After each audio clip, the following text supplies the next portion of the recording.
Hi, guys. Welcome to the Chute podcast. Thanks for clicking that play button, and we hope to be interesting enough to keep you clicking it going forward. Uh,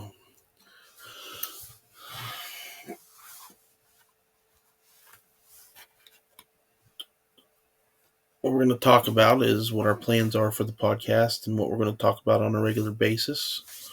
The In the Chute podcast is going to be a podcast talks about the show cattle industry as well as the cattle industry in general. We also may spill into some other topics, but we'll mainly stay in the cattle industry lane. We plan to have guests as we grow and would like to have some high profile guests in the industry eventually. We hope to grow larger and expand our reach as we become more successful. So, with that being said, let's get to it. I'll start off by saying my name is Doug Stevens. I'm a small farmer from Belmont, Ohio.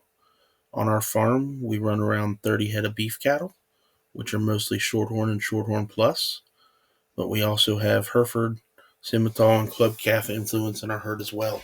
Uh, so I guess you could basically call us a crossbred herd with a Shorthorn influence, and we are a cow-calf operation. So let's get into our first topic. The way we're going to do this is each episode we're going to have a topic. It's kind of what we're going to discuss. We're going to start with the topic, and we're going to kind of go from there and branch out. So the first topic that I have written down is, what is the most effective way to breed your cat? And I mean this in terms of having a herd sire, AIing, or doing embryo transfer, or a combination of the combination of each of those, or any of those. In the future, I plan to have a roundtable discussion on this very topic with different producers in the cattle industry, uh, to kind of see different views on the best practices for their farm. Uh, I'll start off by saying that there is no right answer to this question, and the only right answer is what works best for the individual or the program. Uh, so I'll kind of get into it. Our farm is a cow-calf operation who uses mainly a herd bull, but in the past few years we have dabbled into the AI game for a select group of our heifers and our females. We're working to see what works best for our program, and if we're going to continue to AI or we're going to just stick strictly to the herd bull model. I'm not going to say one way or another which is right, which is wrong, but like I said, it's what works best for you that is important.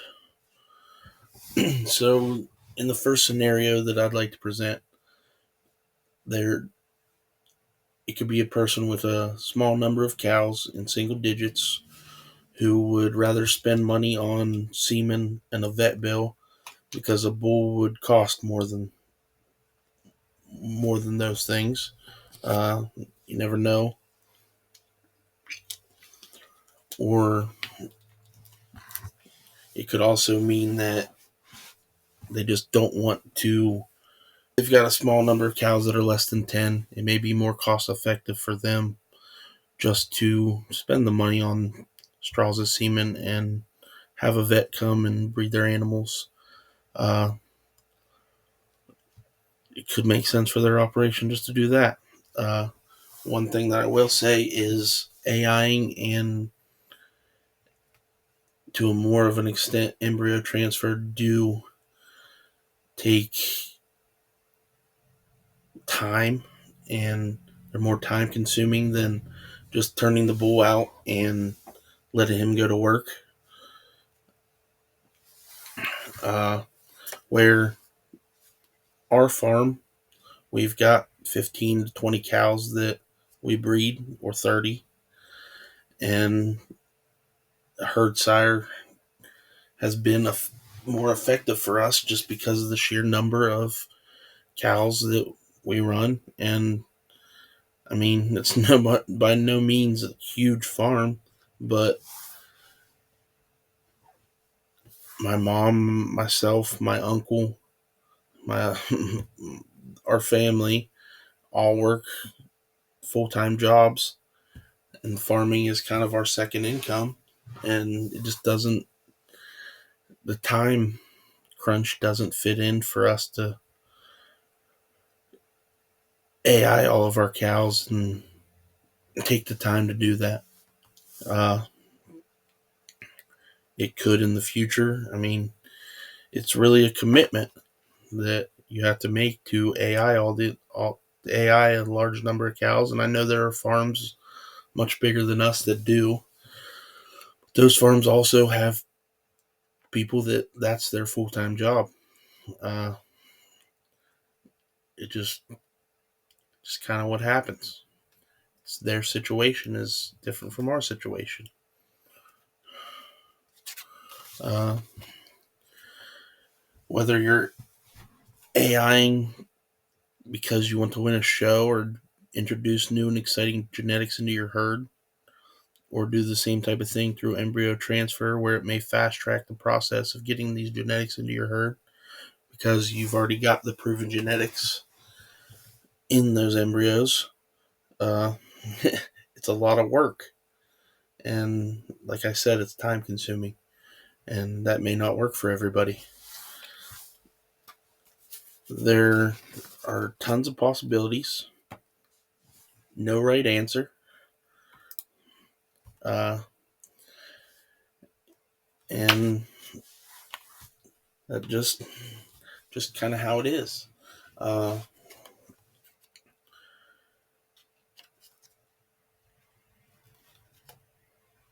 my family for years have went to the Ohio Beef Expo, Kentucky Beef Expo, uh,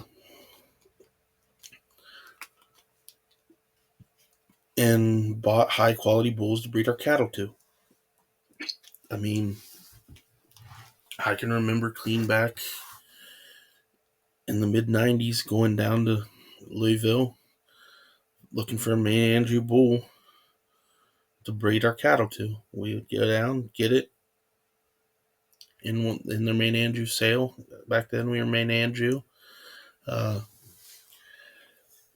get him, bring him home, turn him out with the cows, and that was how we got genetics into our herd. Uh, we've also done the same thing at Ohio Beef Expo.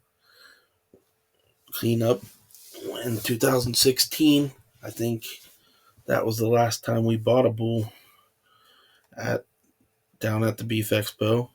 We we bought the champion shorthorn bull down there and brought him home. Got 4 groups of calves out of him and 3 or 4 groups, and kept heifers.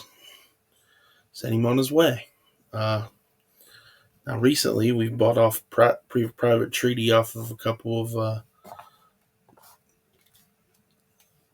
uh, people in the industry. A buddy of mine, Eric Dunphy, had a bull. We bought a bull off of him, and we've kept heifers out of that bull. It's a process that we've just done, and it's worked for our family for years. Like I said, in the past 2 years, I've kind of dabbled into the AI game just to kind of see what we can get into and see what kind of calves we can get. Uh, this picture here, uh, click back on it. This is a sweet baby James calf we had last year out of an In God We Trust cow. Uh, I sold him to a guy in, I believe it's Fairfield County, and he's going to show him at his county fair. He showed him up at Beef Expo this year in the junior show, and I mean, we're really happy with the way he's turned out. But these calves right here were all out of herd bulls on our farm, so just something that there's no right way to do things. It's just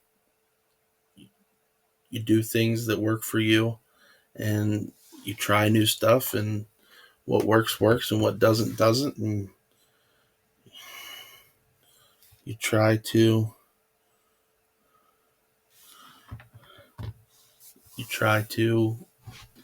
figure out what works best for you. Trial and error, that's all it is. uh, I have here, it says semen and embryo sales are a booming business in today's landscape, and guys like Matt Lautner, Griswolds, Rogers, Phil Lautner, Josh Castle, and many others, as well as businesses like Cattle Visions, SEK Genetics, Bovine Elite. I forgot Forest Stock Farms earlier.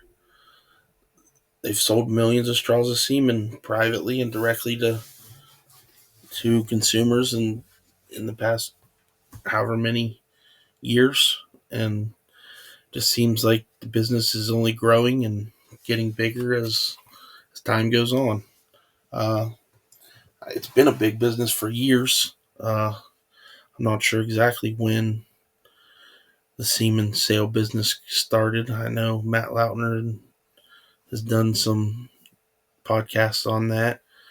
Uh, I know Cattle Drive Live has done some podcasts on that. It just, you can go back and look at their stuff to get the numbers, but I know that every year that I go up to the Beef Expo in Columbus, the genetic pathway gets bigger. There's more and more farms that are selling semen. There's more and more bulls that are available to buy semen for. There's embryos that you can get.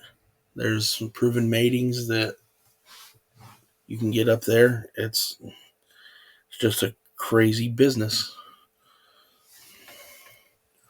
And I know every year that, I mean, I've only been doing it for a couple years, the AI stuff, but I've been paying attention for a while, and every year at the different beef expos, I'm anxious to see the new bulls. Now that technology's taken over, I look on Snapchat every day at what Matt Lautner's posting, what calves look like of the different bulls that he's selling. I look at the bulls that he's taking to Denver, the bulls he's taking to OKC, all the different things. It's exciting, and the cattle business is growing. And I know that it may. I mean, I know that it may not seem like it, but the show cattle business is it's a booming business, and there's sales on SC every day that you watch, and it seems like numbers just keep going up. Another possibility is people just want to do it the old-fashioned way: turn a bull in, just let him go to work. There's nothing wrong with that. Absolutely nothing wrong with that. Uh, in the Shorthorn game, Paint Valley just had their sale here not too long ago, and they sold 80 Shorthorn bulls to people all over the country, and some are going to be used as herd bulls, and some are going to be end up as exclusive AI bulls, and it just, everybody does something different. Uh, One of those AI bulls from last year, 1872, is one of the most exciting bulls in the shorthorn breed right now. Not many people have access to the semen. Uh, it's a fact. It's just something that something that it's exciting. I mean, especially for the shorthorn breed. I mean, shorthorn breeders are going to know what I'm talking about there. The bull that we're currently running, there's a picture of him on the next slide right here. His name's Byland Acura. He came out of that very bull sale at Paint Valley, and Paint Valley puts it on, as well as Byland Polled Shorthorns and Beckler Shorthorns. And he sold up there in 2021. A guy bought him to use on his 8 to 10 cows, and we bought him from him this spring. Or not this spring, last fall. And it's just kind of what we've done. We didn't make it down to Kentucky this year, and we needed a bull, and we found one. But something interesting that I saw on Paint Valley's website was their mission statement, and it was to provide commercial cattlemen with rugged, high-quality, maternal shorthorn bulls that will consistently maximize maternal heterosis and carcass merit. I mean, that's pretty wordy. I mean, but it gets to the point. You know what their mission is. Uh, they're one of the, I would say, biggest producers of shorthorn cattle in the industry, and their focus is performance genetics and having the animals that they breed provide the genetics for commercial cattlemen to turn profits. This doesn't mean the animals won't perform well in the show ring, but it's just not their main focus. They're not producing show cattle. They're producing high quality cattle that can help commercial producers make money. Other producers focus on the show cattle business, and there are a lot of people that breed just for that show calf, that show calf that's going to win a show, that's going to get your name out there, that is just going to make people say wow when they see it. And that's okay too. It's just they're two different sectors of the cattle industry, and whatever sector that you choose to be in, that's fine. It's what works best for your program. We'll get back to this topic at a later date, hopefully with some guests, and we'll have a little discussion on what they do and what they feel is best practice for them. But what I want to do now is we're going to switch it up a little bit. At the end of each podcast, we're going to do some rankings. I'm going to do a top 5. Not sure what all they're going to be yet, but I know what this week's going to be, and that's the important thing.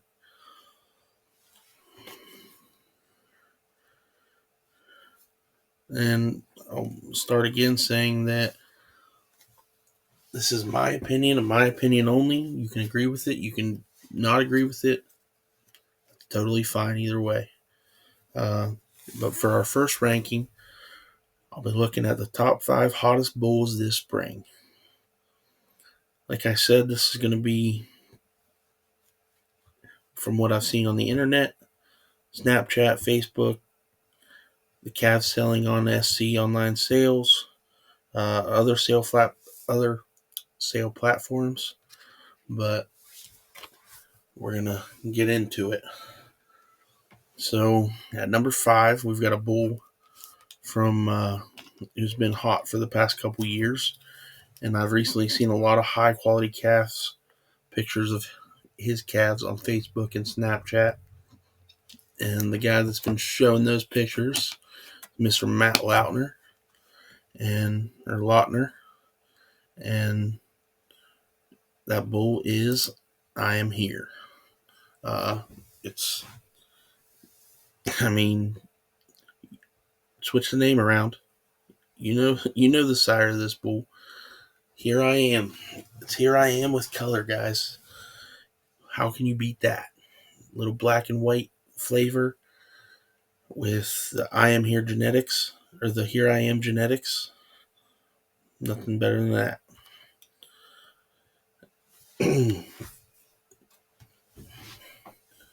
uh, After this bull, we go to number 4, and this is a bull that I've been excited about since I've seen him. I'm a Shorthorn guy. This is a Shorthorn registered Shorthorn bull,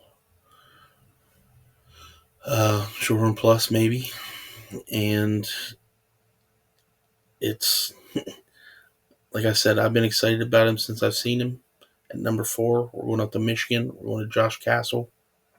We're going Jack of Hearts. He's out of King of Men, and the Bojo donor. Uh,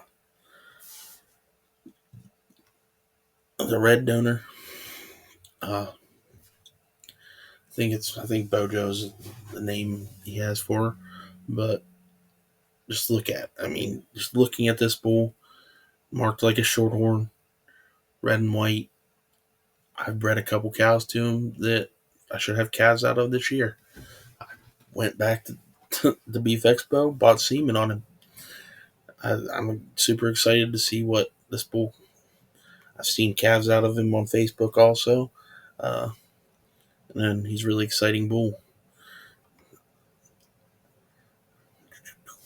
So our next bull, we're gonna stay up in Michigan, but we're gonna add some Iowa to it too. Started out in Iowa,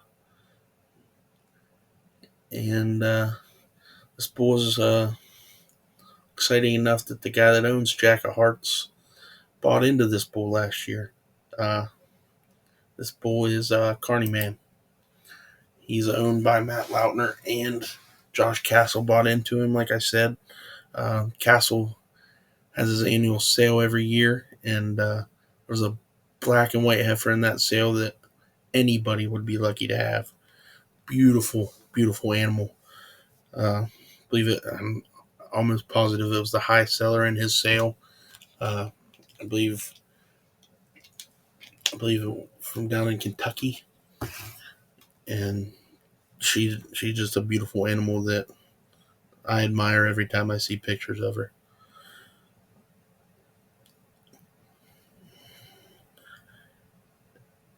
At number 2, I already clicked on it. You see him. The name speaks for itself. He doesn't need an introduction to anyone in the shorthorn industry, but I like to think he kind of made shorthorns relevant again, or more relevant than they've ever been in the show cattle industry.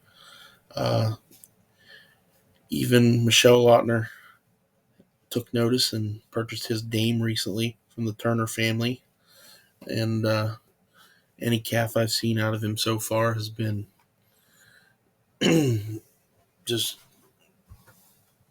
the name speaks for itself, perfection. He's a great bull. You got Forest Stock Farms. You got uh, just just an amazing animal here. FSF perfection. And I don't think this is any secret. If you open any SC sale, you're gonna see a calf from him. They're usually gonna be the highest selling calf in the sale. There's usually gonna be multiple calves out of him in the sale, and it's been that way for years. He's so good that there's 2 bulls on this list that were sired by him. Our number 3 and number 5 bulls are out of our number 1 bull. So obviously you probably know by now after I said that Our number one bull, hottest bull this spring, hottest bull for the last 5 years. Here I am. I mean, he's this generation's monopoly. I don't know how else to explain it. You may disagree, but in my opinion, you see the name Here I Am on a pedigree, and you know it's a high quality animal. So that's my rankings, guys. Uh, like I said, you don't have to agree with them, but they're mine. So you can make your own video. You can make your own video. You can rip me apart in the comments. You can do whatever you want to do. But these are my top 5 hottest bulls of the spring. Hey, thanks again for listening, guys. Thanks for watching. Uh, this is Doug signing out. Peace.